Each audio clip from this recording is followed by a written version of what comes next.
press conference by the External Affairs Minister.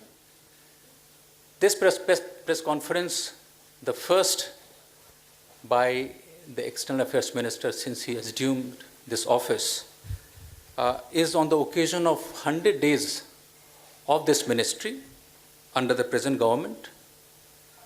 We will start with the initial remarks by the Honorable Minister. After that, we will open the floor to questions. Sir, the floor is yours. Thank you, Ramesh. Good afternoon, and let me say what a pleasure it is to see all of you again. This press conference, as JSXP just told you, is to share with you what we believe are our achievements over the first 100 days of the government. Before I come to that, let me emphasize that actually in the case of the Ministry of External Affairs, it started on day one with the invitation which was extended to leaders of the BIMSTEC to join in the inauguration, in the swearing-in ceremony of the new government. Now, I would like to provide you a little context here before we actually come to the achievements of the 100 days. And the context is the broad foreign policy approach. And I think all of you know that we've developed that conceptually quite a lot over the last 5 years. So I'll walk you a little bit through that concept and its evolution. But in the case of Ministry of External Affairs, you would also appreciate that a lot of the achievements, in a sense, this would be an activity-based account because a lot of it would be visits and interactions and conversations which would lead to outcome, some immediate but some over a longer period of time. So if I were to give you that context starting with foreign policy, and in a sense what is different in the foreign policy approach that we have been following, not just in the last 100 days but in the 5 years before that. To me, 2 or 3 very sharp points stand out. One, of course, is that much more than before, there is a linkage, a very strong linkage between what we are doing at home for national, economic, and social progress and what we are doing abroad in terms of diplomacy. That we are leveraging global capabilities, global technology, global best practices, global resources, partnerships in many ways. And you can see that if you were to today look at a visit, incoming, outgoing, a summit, you see many more economic outcomes, more technology or project-based decisions. Often, say, for example, whether it's smart cities or cleaning rivers, a lot of best practices. So the collaborations in many ways, I think, have become a much more salient part of foreign policy. And here there have been sort of 5, I would say, big hubs for this. North America, Europe, Northeast Asia, ASEAN, and the Gulf. There are, other relationships also, which I will touch on. The second difference again would be a much stronger connection between our national security interests and foreign policy. That if you, again, whether you look at the relationship, you look at the activities, you look at the capabilities that we are trying to develop, this correlation between what are our national security goals and what are our foreign policy goals, I think, has also become very much stronger. Now, naturally, the foreign policy of every country, there is a standard international relations sort of exercise at play. Nations sort of compete with each other to increase their influence. Everybody wants to increase their footprint. But here, I think, again, my third point would be that our ability, our appetite to shape the global agenda today is very much more than it was before. And you can see that in an area like climate change. I think you will be seeing that as the SDGs implementation unfold. I think today, if you look at the big debates at multilateral forums, at G20, at BRICS, you will see that the Indian voice, the Indian views are today heard much more clearly. The diaspora is, of course, the fourth and in many ways a somewhat unique aspect of our foreign policy, and that is underlined by what is going to be coming up very soon in the United States, which is a big diaspora event in partnership with our Indian American community. In terms of how, again, we broadly see the world, there's a, we've had the view that there is a rebalancing going on in the world, that the world is moving towards growing multipolarity. And growing multipolarity really means multiple narratives, that India has to be seen, India has to be heard, India has to be, in a sense, contributing in many ways, and India's personality on the international stage has to express itself. That's happened, say, through a vehicle like the International Day of Yoga in the past, but in the immediate, particularly in the last 100 years, a lot of our energies have gone into the celebrations and events, the commemoration events which mark the 150th birth anniversary of Mahatma Gandhi and the 550th anniversary of Guru Nanak Dev Ji. Now, in addition to all of that, I think we, of course, like any other country, would want to put out our narrative, our specific interests. And in the last 100 days, again, some of that has gone to the message of change, the vote of confidence that the government got from the electorate, the fact that we are back, what that means. Also issues like, which have had some foreign policy resonance, like the changes to Article 370, and of course some of the longer standing issues, especially cross-border terrorism. Now, in terms of what we have seen, and I would say in the last 100 days, the first circle of priority is neighborhood, and rightly we call it neighborhood first.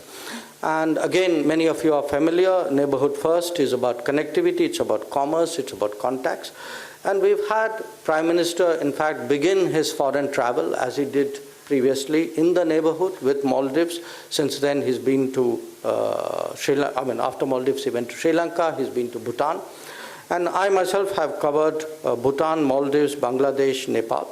And we've had incoming visits from Myanmar, Sri Lanka, and Afghanistan as well.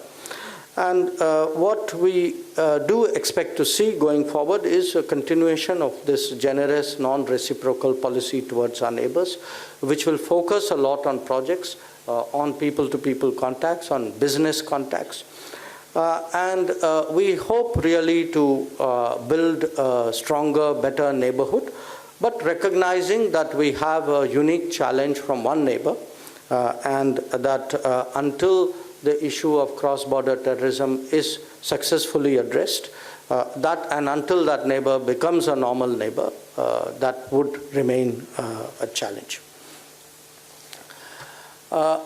Moving on in the extended neighborhood, again, in many ways, you know that there were initially political sort of divides after independence, which prevented us really from harnessing the full possibilities of culture and history and economics out there.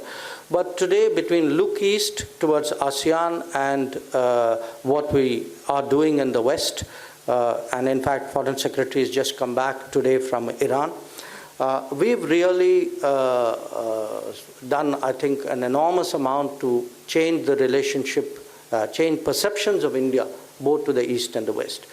In the East, a lot of that is centered around connectivity, security, and our support for ASEAN centrality. It is transposed on achievements which we've already had in business, diaspora, and culture. In terms of the contacts over the last 100 days, Prime Minister met many of the leaders of this region at the G20. I went to Indonesia, to Singapore. I went for the ARF in Thailand. In the West, it's equally important. It's been a newer story. This has been, in fact, largely over the last 5 years that we've taken the relationship to where it is today. Well, it's always been important in terms of energy and diaspora. I think today you have a very large investment relationship, an important security, stability relationship, where we have a lot of common shared concerns on radicalization and counterterrorism. And again, there's been a lot of focus here. Prime Minister went to UAE and to Bahrain. You know that he got the highest awards in these countries. I hosted the UAE Foreign Minister very soon after assuming office. Our Minister of State went to Kuwait. I think he's in Iraq today. We have, among the activities of the last 100 days, we have facilitated our naval deployment in the Straits of Hormuz, and we've supported more than 200,000 Hajj pilgrims going for the Hajj. Now, moving beyond in terms of major powers, we've had our endeavor, of course, is to have the best relations with all these powers so that our options, our positioning is the best. And in the last 100 days, actually, Prime Minister has met the leaders of all the P5 plus 2, plus Germany and Japan. And I met all the foreign ministers except the German, who I hope to meet soon. And some of these were at multilaterals, but we've had a dedicated bilateral summit with Russia at Vladivostok for the Prime Minister, with France during his visit there. I have myself been to China. I also had a bilateral with Japan. And while we did all of this, I think we did this taking full advantage today of a lot of multilateral events, of global opportunities which these conclaves provide. And it tells you today something about the nature of diplomacy, and more important, about India's standing. That if you look even at the last 100 days, I mean, we've had the G20 summit, the G7 summit, the Shanghai Cooperation Summit, the Vladivostok, the Economic Forum, the Far East Economic Forum, the CICA Summit, the ARF meeting, the BRICS, Commonwealth, and we had, of course, BIMSTEC out here. And we have really taken full advantage of this. Prime Minister is extraordinarily energetic, and the rest of us try to emulate that also. So we use each of these opportunities to the extent we can, and I would say I hesitate to give the numbers. I think he probably would have it, but we would really be at least in the middle. He says 28 for Prime Minister's meetings.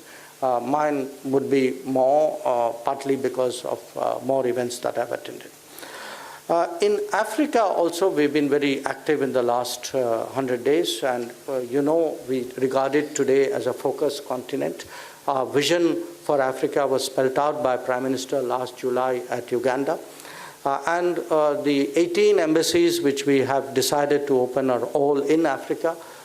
They are opening, many of them as we speak. And we actually had a sort of, in the last week, we had a sort of analysis of, sitting with the AU, a stock taking of where we are. And I think we are largely on track in terms of our Africa commitments. We had made a commitment of $10 billion of lines of projects in lines of credit in Africa. We've crossed 6.5. We've committed to $600 million of grant. We've actually reached $700 million. We had agreed to train 50,000 people in different areas. We've reached 40,000. So the Africa account has been actually extremely energetic.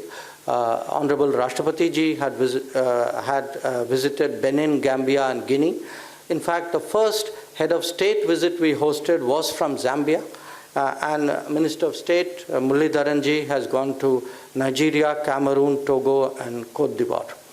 We've also seen activity in Central Asia. Prime Minister went to Kyrgyzstan for the SCO summit. I went to Tajikistan for the SICA summit. Europe has also received a lot of attention in the last 5 years. There is enormous popularity there in the eastern province in Nampare. We have in Maldives completed and inaugurated the composite training facility for the Maldivian Defense Forces, 2 coastal surveillance radars as well. Prime Minister promised during his visit the renovation of Friday Mosque, and we've already started work of that in Maldives. In Mauritius, we've completed the ENT hospital. In Kenya, for example, we've just finished a textile factory. In Cambodia, we've done a clinic and a school. And all of this, I'm giving you as a snapshot of really what's happened in the last 100 days. And you can expect, this pace of work to really carry on for the next 5 years. Now, while I have spoken largely of our ministry, I must also acknowledge the partnerships with other ministries, which is so central for us to deliver on the practical aspects of our foreign policy. Here, I must particularly recognize the Department of Posts, because they've been a very, very positive, energetic partner in the spread of our passport seva kendras through the country. We are doing it today by locating them in post offices. In the last 100 days, we have opened 6 more. I just opened one this weekend at Rajpipla in Gujarat. And similarly, we have partnered with the Human Resources Development Ministry. Yesterday, we had a function here. This was our largest initiative with the ASEAN, where we announced 1,000 postdoctoral scholarships at IITs, which I think would certainly in educational cooperation in science and technology side would be among our major initiatives. So that broadly is a picture, and I would be remiss if I did not also acknowledge actually the support that we've got from the Ministry of Finance. When I looked at our budget figures, I felt that they had done justice to a foreign policy which was more ambitious, which had a larger vision. In fact, when I look back, today the foreign ministry's budget is about 40% higher than where it was in 2014. So that gives you a sort of a sense of how much support we have got from the Ministry of Finance. So let me conclude by saying really my sense of these 100 days is that we have picked up on where we left off over a 5-year period. I think the vehicle is already in 4th, if not 5th gear. And I would say this with great objectivity. I think the record over the last 5 years has been very much that the country's standing in the world has gone up. I think people recognize it. I think the Indian people recognize it, and it was one of the many factors for the vote of confidence which was given to the Modi government. So I'm very today very honored, very privileged to lead the MEA team to take the last 5 years forward for the next 5. So once again, thank you for your attention, and I'd be delighted to take any questions you have. Thank you very much, sir. Before we move into the Q&A round, 3 simple points. Even if I identify yourself, please do introduce yourself, your name and the organization's name. 1 question. Please avoid linked question. And the third, which is very important, is that we will try to cover 1 topic in 1 go. So if, for example, the first question relates to the neighborhood, we will try to cover that topic before we move to the next topic, so that we can cover as many topics as possible in the limit time which we have. So we can start with the first one. Siddhant. Hi, Sam. Siddhant from Beyond. My question is on India-US relationship. We know the Indian Prime Minister will be going and meeting him 3rd time perhaps in this year. There are contentious issues, trade being the topmost. When can we see this issue being resolved? When can we expect a resolution or perhaps a trade deal? I will take other questions on US as well, India-US relationship. Manish. and then Manish in front. Manish Chand, the India Rights Network. Prime Minister is going to be meeting President Trump twice, once in Texas and once in New York. When we talk about the quality of India-US relationship, there, apart from the contentious issues, there is also President Trump's unpredictability, especially his notorious flip-flops on the Kashmir issue. Where do you see, with this kind of unpredictability, where do you see the issues dissolving themselves? Thank you so much. Thank you, Manish. Smita, you have a question?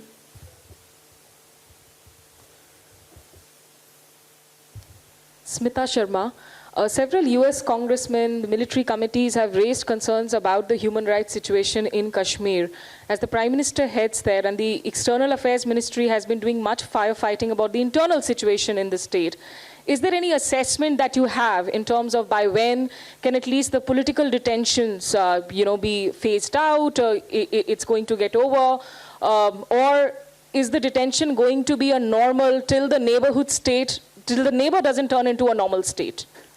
Smita, this pertains to perhaps a later topic. We are only talking about India-US relationship. Manish, you have a question?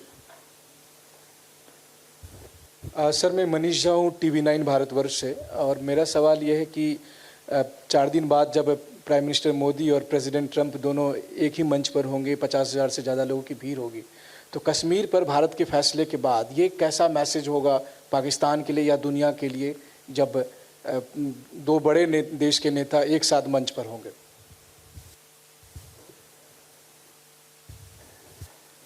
Nanima, you have one? Maybe sir, the last one before. Nainima Basu from The Print.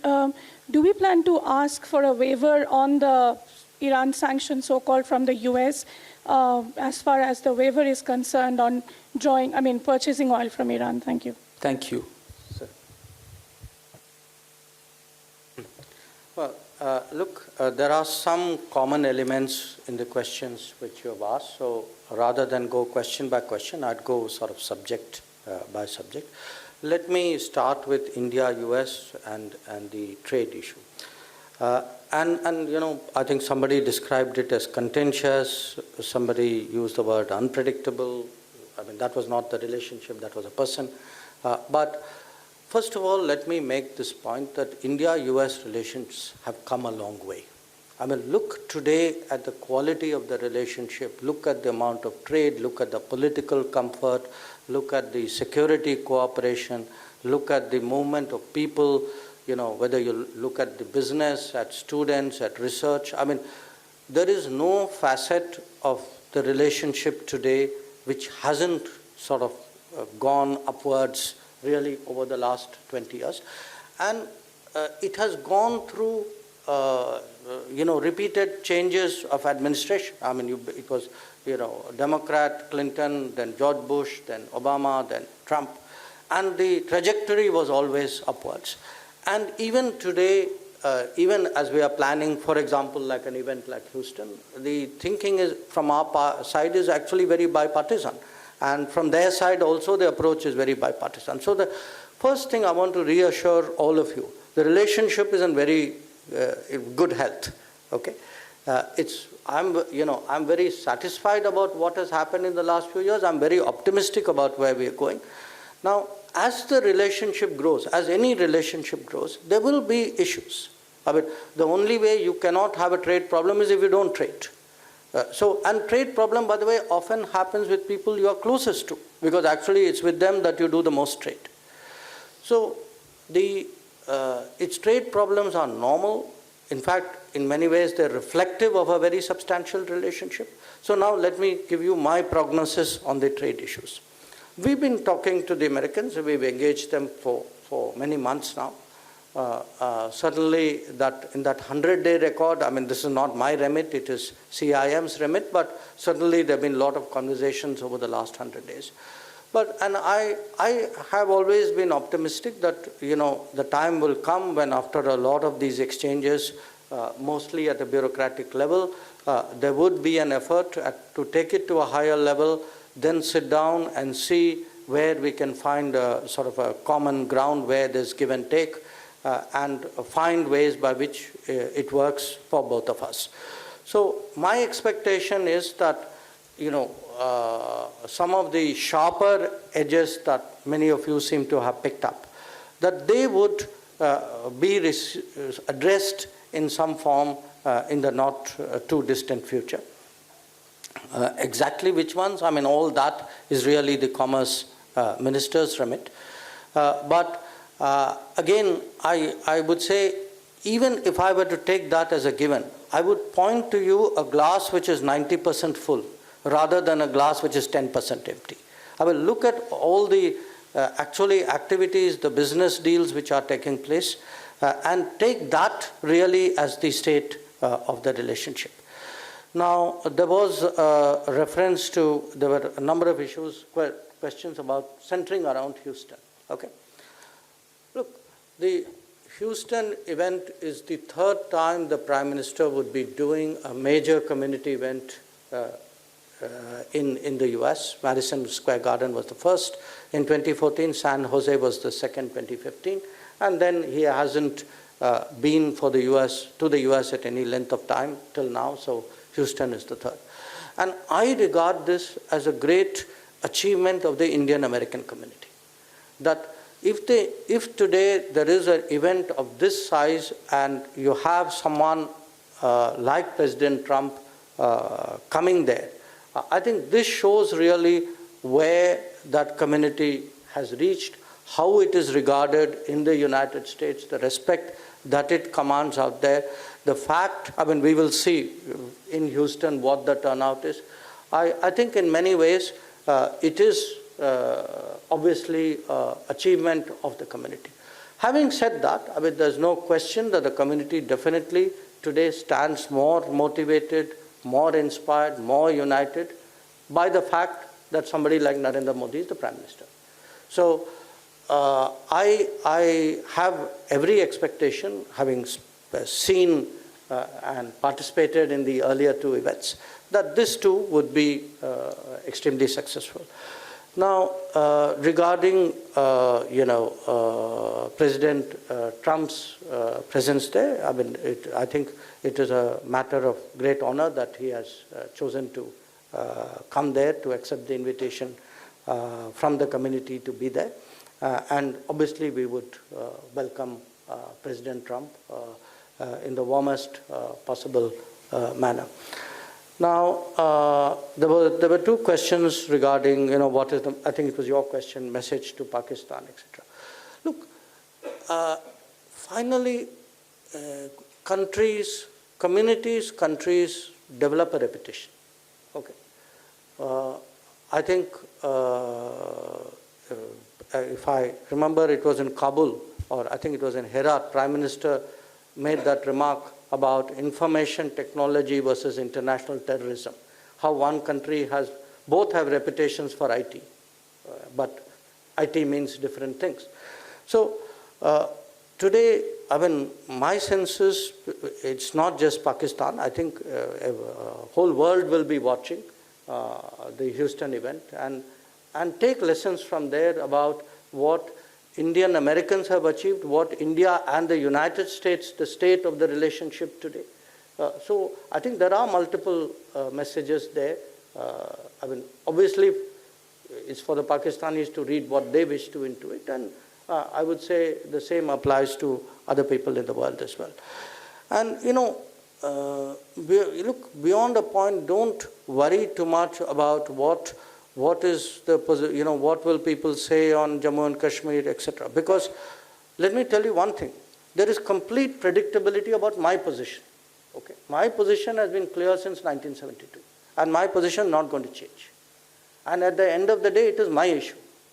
So on my issue, my position has prevailed, will prevail. So don't worry too much about those aspects of it. Regarding the Iran sanction issue, look, we've had conversations with the Americans on Iran. Our interest is in affordable, predictable supply of energy. There have been, Iran is, the situation is not a static situation. There are a lot of conversations. There are a lot of moving parts to this issue, some of which surfaced at the G7 meetings on the sidelines. So let's see where it goes. I left out one question there, I think yours, Smita. Look, you've had people in the Congress, some of them, making comments or writing letters or whatever it is. I've spent a lot of my working life dealing with the US, and in fact I started dealing with the US Congress. US Congress says a lot of things because people go to individual members of Congress. Now what they say is not necessarily a function of their knowledge on that particular subject. Okay? They say things often because somebody comes to them and says, I think you need to say this. Sometimes they could have a view, and mostly the views would be transposed from their own experience. But to anybody, I expect to be in Washington at some point of time fairly soon. And frankly, if I were to meet a member of the Congress who raises any of these issues, I would ask them, saying, look, you have confronted terrorism. What was your response? You have confronted separatism in your history. What was your response? Would you be impassive if, let us say, affirmative action was not implemented, or if gender justice was not delivered, or if the laws of your country did not apply to one part of the country? So ask yourself the same questions I'm asking myself.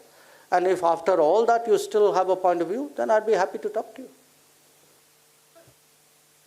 Just 1 sec. We move to the second topic. Ashish.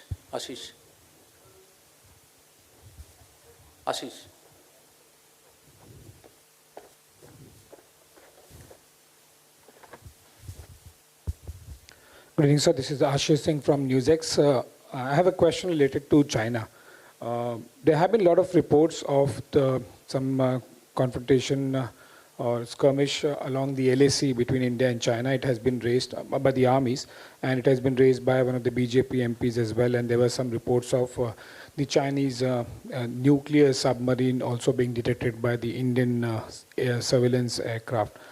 Any of these things have been raised by the Indian government in the diplomatic structure with China, either at the embassy or Beijing level? And any confirmation on development on Xi Jinping's arrival location and date in India? Thank you, Ashish. Any other question on India-China relationship? Akhilesh ji?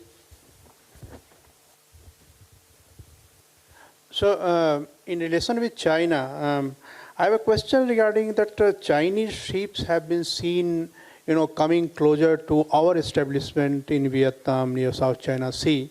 And there are also reports that 7 of the ships, naval ships, who are also having equipped with fighter, machines, they are in Indian Ocean. So, what type of relationship we are predicting with China in face of Prime Minister Narendra Modi is going to have informal summit with President Xi Jinping? Thank you. Here, second row.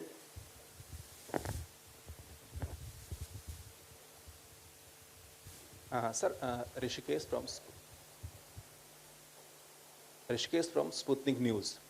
Sir, can you elaborate the progress regarding the collaboration with China in third country? That what we have seen that in Afghanistan, that we are providing skill development or like this. Thank you. Indrani, you have a question, right? Patrols meet, and sometimes that kind of situation happens. Now, there are mechanisms, a lot of effort has gone into mechanisms and procedures to address such situations. And in this particular case, I think the mechanisms kicked into play, and they did address that. And that's happened in the past as well. There were 2 questions about Chinese reports of Chinese ships being in waters. Look, that's really an operational matter for the Navy. I don't think it's a diplomatic matter unless, there is some sovereignty violation for us. So I really, on that kind of issue, which is not our MEA domain, I don't have the knowledge, and I wouldn't want to make a comment. On the President Xi Jinping coming here for the next informal summit, I think you'll have to be a little patient, and my friend here would be making his remarks, his announcement when we are ready to do that. Regarding South China Sea issue, we are working there in conjunction with the Vietnamese, and I think a lot of the responses to that are being handled by the Vietnamese, which is the way it should be. Are we doing third country projects? To the best of my knowledge, I think we did one for training on diplomats, Afghan diplomats. I think at the moment we haven't gone beyond that. On this question of Wang Yi as State Councillor reschedule, look, I do want, and this is not specific to this particular question, often people float dates, okay? For me, no dates are dates until Ravish Kumar says so, because you get speculation of various kinds then, because let's say you take a visit, somebody offers me 3 sets of dates, okay? And often it comes out in public, or maybe one part of it comes out in public. Then somehow impression is created that we committed to something and we didn't do it. We don't take a call until we actually take a public call. And until we take that public call, and it even relates to other issues we've discussed, don't take that as a final decision. There was no rescheduling. So at this moment, I think the National Security Advisor, who's our representative SR for those talks, he was preoccupied. So it was one of those things which didn't happen. So I don't think more should be read into that. Regarding Huawei, look, we will take a call not just on Huawei, we'll take a call on 5G, once I believe there's a complicated process of trials and, how that moves. Again, I think people are unnecessarily politicizing it. This is about telecom, it's for the telecom department to look at it. There are technology implications. There could be other implications which whoever is the other agency would look at it.